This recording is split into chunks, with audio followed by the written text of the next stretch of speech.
Dans cette vidéo, nous allons voir comment créer un scénario de rappel donc avant de l'appliquer sur un contact. Pour cela, vous allez aller dans le menu en haut Configuration et vous allez descendre jusqu'au scénario de rappel. Ici, vous allez cliquer sur le bouton Créer un scénario et vous allez nommer votre scénario. On va prendre ici un exemple, ça va être suivi nouveau propriétaire.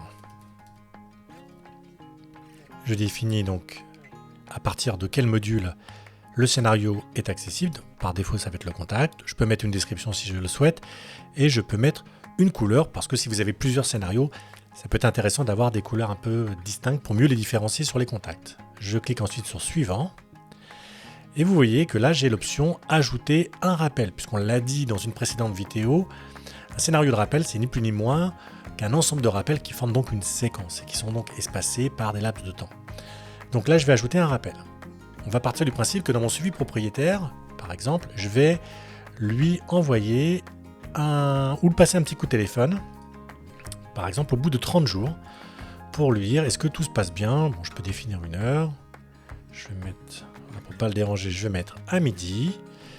Le système, quand vous mettez la notion de propriétaire de la fiche, va automatiquement attribuer ce rappel au propriétaire actuel du contact.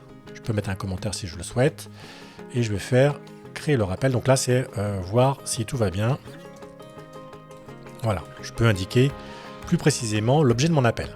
Je continue, je vais ajouter donc un autre rappel qui, lui, pour le coup, va se faire, par exemple, par le biais d'un mail.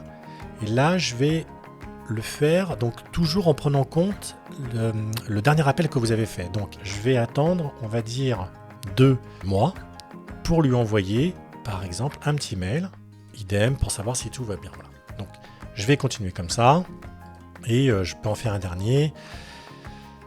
Par exemple, ça peut être une tâche, un rendez-vous, ça peut être, je sais pas moi, un rendez-vous pour voir son appartement. Donc, par rapport à ma dernière action, je vais rajouter, par exemple, 3 mois, voir les travaux de son appart. Et là, je vais mettre une heure aussi, je vais mettre... je sais pas, hop, midi. Hop, je fais créer le rappel. Vous voyez donc ici, on a 3 rappels. Le premier se fera à 30 jours. Ensuite, l'autre se fera donc à 2 mois. Donc 2 mois après le dernier appel du téléphone. Et le dernier appel se fera à 3 mois, d'accord, par rapport à la dernière action qui était l'email. Ce qui veut dire qu'en gros, vous avez ici 3 rappels qui vont former une séquence de 6 mois, puisqu'on a 30 jours plus 2 mois, plus 3 mois.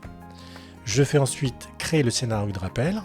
Je pourrais aussi par la suite partager ce rappel si je travaille avec d'autres agences ou d'autres collaborateurs qui ont Prospeneo. Je fais créer le scénario et les rappels. Et donc ça y est, donc mon scénario est créé.